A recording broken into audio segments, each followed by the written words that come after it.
Як же вам знову не зірватися з режиму харчування, тренувань і нарешті схуднути швидше? Скільки кілограмів можна скинути за місяць без шкоди здоров'ю? І які є поширені помилки у схудненні? Я наведу вам 5 послідовних кроків, як схуднути, підсушитися і прибирати живіт. А в кінці розповім, з чого все це почати і як худнути з мінімальним стресом від дисципліни. По-перше, неможливо схуднути у якійсь окремій частині тіла. Худнемо ми поетапно і одночасно у щоках, животі, ногах. Але є і такі випадки, коли людина сама худорлява, але є, наприклад, живот. Розглянемо декілька випадків. Перший – це якщо ви при зрості, наприклад, 1,75 м, важите 90 кг або більше. І це не м'язи, а зайва вага. Тут ви скоріш хочете схуднути ґрунтовно, на кілограм 10 і більше. При такій вазі і зрості базова підготовка в підтягуваннях, віджиманнях теж буде слабенька, а часто і взагалі нульова. Але це можна виправити, спершу зменшити вагу. Другий випадок, коли ми при тому ж зрості 1,75 м, але у вас вже немає великої зайвої ваги, і ви десь 75-80 кг.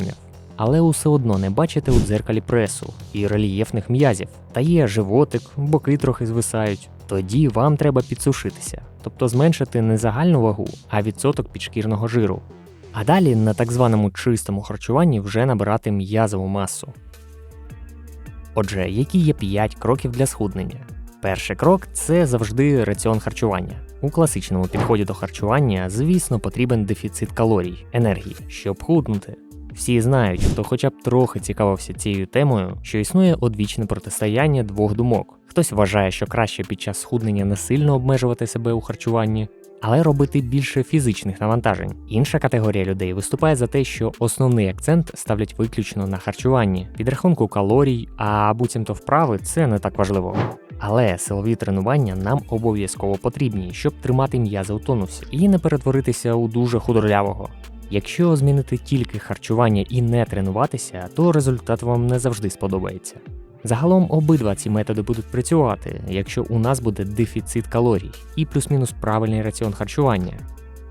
Є таке поняття, як базовий обмін в організмі. Тобто це те, скільки енергії нам потрібно для підтримання поточної ваги тіла і побутових потреб. Ходити, сидіти, стояти, підтримувати роботу внутрішніх органів – на це теж треба енергія. І тут теж є декілька думок. Хтось дозволяє регулярно собі на дієті солодощі, джанкфуд, різні солодкі напої, але водночас рахує калорії, щоб не виходити за встановлені межі, і не набирає. І за такого підходу ми будемо худнути. При тому, що основні прийоми їжі – це буде правильні продукти. Оскільки ми будемо собі дозволяти трохи зайвої їжі, то ми будемо психологічно розвантажувати свою нервову систему і не будемо зриватися. Інший підхід, коли таку ж саму кількість калорій людина починає брати переважно з так званої правильної, здорової їжі, без джанкфуду і теж худне. Яка ж різниця між цими підходами? У другому випадку зі здоровішою і не такою важкою для шлунку їжею в нас покращується відновлення після тренувань, більше енергії і немає емоційних перепадів від прийому жирної, смаженої, солодкої їжі. Головний мінус тут у тому, що нервовій системі буде важко, коли ви себе почнете обмежувати, аж занадто. І зовсім перестанете їсти улюблені булочки, тістечка, напої, і так вас надовго не вистачить. Тому якщо така їжа вписується у калорійність, можете інколи дозволяти її, і нічого страшного. Головне, щоб підхід до харчування не сприймався як щось тимчасове. Перетворіть це на регулярну звичку. Краще дотримуватись поступової зміни харчових звичок без суворих дієт. Їжте достатньо білкових продуктів, щоб знизити втрату м'язової маси під час схуднення. Треба чергувати рослинні, квасоля, сочевиця і тваринні види, відварене м'ясо, курка, печінка, також яйця, риба. Їжте з білком більше клітковини, яка допомагає виводити зайве. Це зелень для кращого перетравлення їжі, зелена цибуля, петрушка, листя салату, брокколі. Їжте квасолю, сочевицю, свіжі овочі, моркву.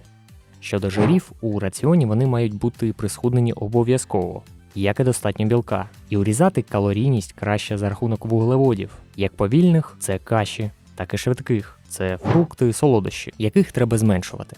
А от жири, навпаки, позитивно впливають на ту саму імунну систему, яка під час тренувань трохи просідає. І через недовідновлення ви можете хворіти. Жири допомагають мінімізувати травми в суглобах, колінах, ліктях, плечах. Але звісно, не всі жири хороші. Підійдуть відварна риба, олія, горіхи, низькожирні сорти сирів, вони бувають білого кольору, і сало.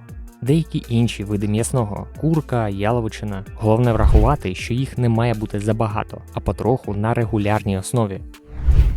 До речі, підтримайте україномовний фітнес-контент вподобайкою, підпискою на канал та залиште коментар під відео. Другий крок для схуднення – це побутова активність. Саме вона на другому місці після харчування.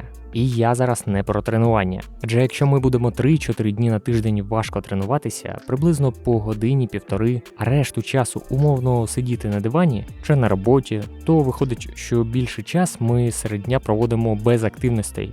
Та тренування не матимуть такого ефекту, як могли б, бо немає регулярності руху.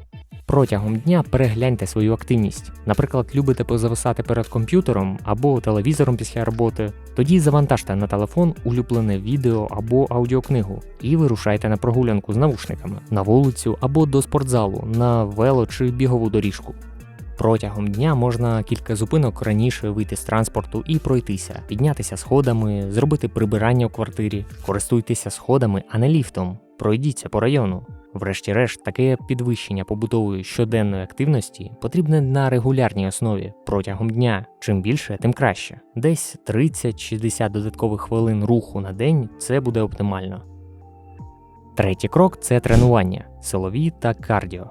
Тренування – це прискорювач, тобто схуднути можна і так без них. Але фізична робота допоможе ефективніше це зробити. І до того ж ви приведете м'язи в тонус.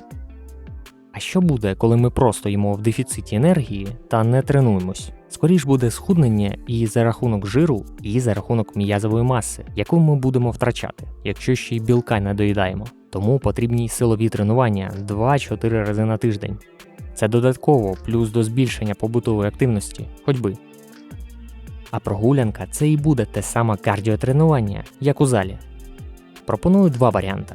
Або швидку ходьбу з приблизно 65-75 ударів пульсу від максимального, протягом хоча б півгодини, мінімум. А чому я рекомендую ходьбу, а не біг? І які важливі нюанси, якщо ви все ж вирішили бігати, я розповім у статті у Телеграмі. Другий варіант кардіо, який я люблю більше, це замінити біг або скакалку, що теж загалом ефективно, на кругові силові тренування з невисокою інтенсивністю. І ні, це не ті супервиснажливі варіанти тренінгу, за яких ви, повісивши язика на плечі, наражаючи на ризик коліна, лікті, плечі, намагаєтеся щось зробити по таймеру. Ні. Якщо ви колись таке пробували, то, гадаю, якщо отримували результат, то своїм моральним і фізичним станом задоволені не були. А може ще й потім боліли локті, коліна. Добре, якщо ви ще не встигли травмуватися. Який же мій підхід до кругових тренувань? Головне, робимо не на швидкість, а на техніку і якість. Головне – це час перебування під навантаженням і обсяг сумарної роботи. Обов'язково стежимо, щоб дихання не збивалося. Тут ті самі вимоги, що й до легких пробіжок або велотренажеру. Вправи ми виконуємо найбільш легкі для поточного рівня, але базові. Для початківця із великою зайвою вагою це можуть бути, наприклад, кілька кругів віджимань від лавочки або з колін, і далі йдуть підтягування з гумою або опорою ногами, далі присідання і різні варіації планки.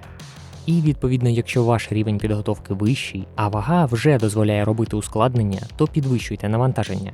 Виконуйте ці вправи без полегшення. Використовуйте 3-4 вправи в одному колі.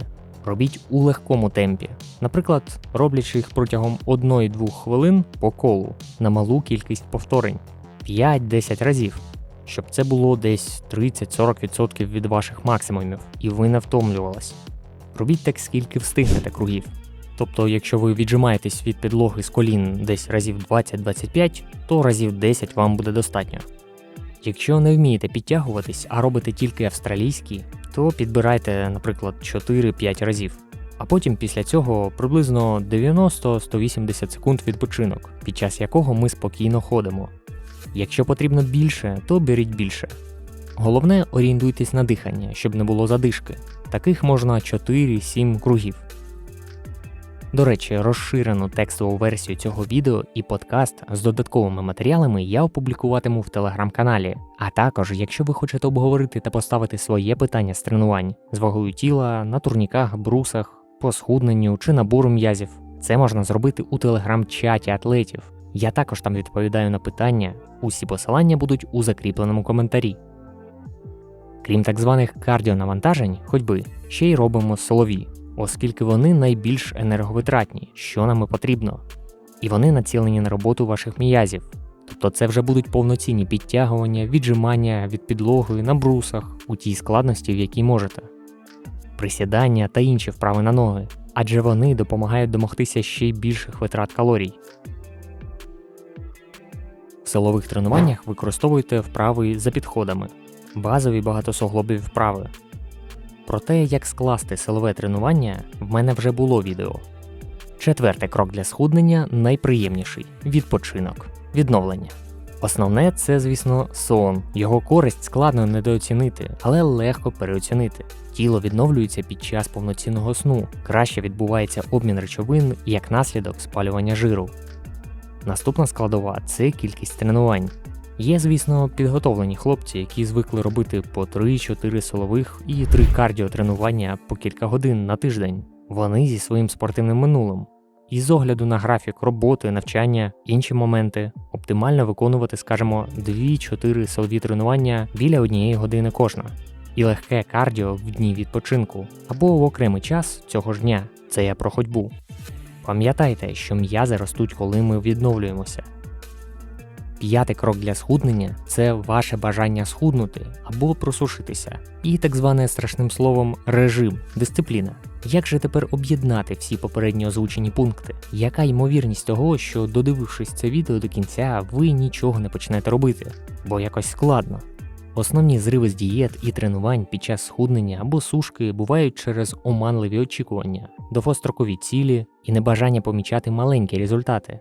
Чітко зрозумійте, навіщо ви дійсно хочете схуднути, для чого або для кого. Бо зазвичай прості банальні фрази для покращення здоров'я не працюють, хоч це і так. І до того ж, жорсткі дієти і надвелике фізичне навантаження – це стрес, тому потрібно діяти тільки маленькими кроками і оцінювати можливості реалістично. Наприклад, темпи 3-5 кг скидання ваги в перші місяці – це хороший, здоровий результат для організму. А якщо переборщувати з дефіцитом калорій, то можна й худнути й швидше. Але там вже будуть більші втрати м'язової маси. А нам це не потрібно, і ви почуватиметеся виснаженим. Краще зменшувати не більше, ніж на 500 кілокалорій від поточного раціону, не більше. І з кожним тижнем скидання ваги цей процес може сповільнюватись. Організм адаптується до навантажень, обмін речовин перебудовується, і потрібно буде збільшувати фізичні навантаження і коригувати кількість їжі у порціях. Далі розберемо, з чого почати саме зараз. До речі, нагадаю, що мій стаж силових тренувань у воркауті із 2011 року. Пишіть мені в особисті повідомлення за допомогою з індивідуальними програмами тренувань та харчування. Читайте десятки задоволених відгуків на моєму сайті, посилання під відео. А також за символічну підтримку донатом на зручну суму. Я надішлю вам свою книгу. Там помилки у тренуваннях, раціон харчування та великий матеріал щодо збільшення підтягувань. Посилання залишу в закріпленому коментарі під відео. Для початку перегляньте своє поточне харчування. Не відмовляйтеся одразу від усього. Спробуйте замінити цукерки та випічку на сухофрукти, хліб на хлібці, ковбасу на білий низькожирний сир. Додати зелень до м'ясної їжі, пити на 1 склянку води більше. Поки що якийсь один із прийомів їжі можна зробити суто так званим правильним та поступово міняти увесь раціон. Потроху просто зменшуйте свої порції. Ну а хто може одразу змінити увесь раціон – супер, результат буде швидший. По фізичній активності почніть 2-3 рази на тиждень виходити на півгодини чи довше на прогулянки. Якщо на спортзал нема часу зовсім і важко почати, то просто віджимайтесь в деякі дні, присідайте. Як тільки ви звикнете, підвищувати навантаження буде простіше і перейдете до регулярних силових тренувань. Я це все до того, що вся сила в маленьких кроках, і тоді ви не будете зриватись. Обговоріть із близькими, що для вас це важливо, і щоб не пропонували вам зайву смажену котлету з ковбасою і хлібом. Заплануйте свій успіх. Які у вас складнощі зі схудненням, пишіть у коментарях, поставте вподобайку і не забудьте підписатися.